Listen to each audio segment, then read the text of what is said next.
मोदींनी सांगले 50,000 लोकांना नोकरी दिता.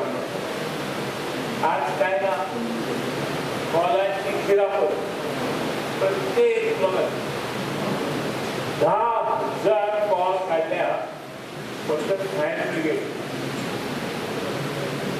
कोणी मुद्दो भेटला फायर ब्रिगेडचे भुरग्यां पावल्या 10,000 लोक खंय घालतले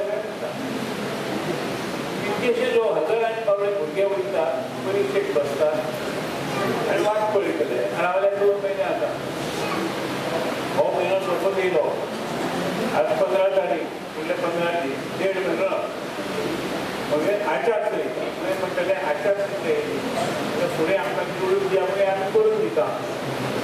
हे पळया गेली 4-5 वर्सां आतां 5 वर्सां जाय गेली कितें केलां तेची मोजमाप तुमी सगळ्यांनी करूंक जाय. हे बीजेपी सरकारानच फायरिंग बंद केल्ली म्हणूनच हो प्रसंग आयलो. लोकांची परिस्थिती अशी जाल्ली की आमची महिलांनी आमचे दागिन्यापासून सगळे हे करून लोक त्रासान पडलेले.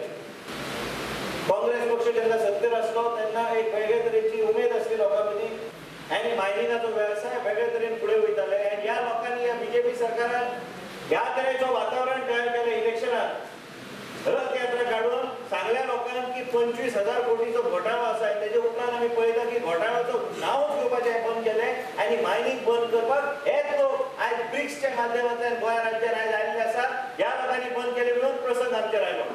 आयज आमकां वेगळे तरेन विचार करपाची गरज आसा. आयज हे ब्रिक्स आनी व्हडले कार्यक्रम गोंय राज्यान हाडले म्हणून आमच्या गरीब लोकांचे पोटां भरना.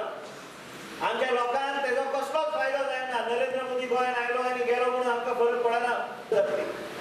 आयज हे बीजेपी सरकारान हांवें सांगले प्रमाणे 50,000 नोकऱ्यो दिता म्हणून सांगले ते स्वप्न दाखयले ते दाखयलेच. तेजे उपरांत बेरोजगारी 3,500 बेरोजगारी भत्ता दिता म्हणून सांगपी हेच बीजेपीचो सरकार. आनी तेजे उपरांत ते बेरोजगारी भत्ता दिवना ते दिवना. गोंय राज्यांतल्यान मांडवी पुलांतल्यान कसिनो काडपी म्हणटा हेच सरकार. आनी ते 7वो कसिनो एका कांडा म्हणून मनीस जेणी एक बलात्कार केल्लो आनी कोणाचे खून केल्ले तेका अरेस्ट केल्लो मंत्री हरियाणाचो आनी त्याच मनशाक हे लोक हाडटा. म्हणजे हे कसले कल्चर आनी कितें हांगा गोंयान हाडूंक सोदता बीजेपीचे सरकार.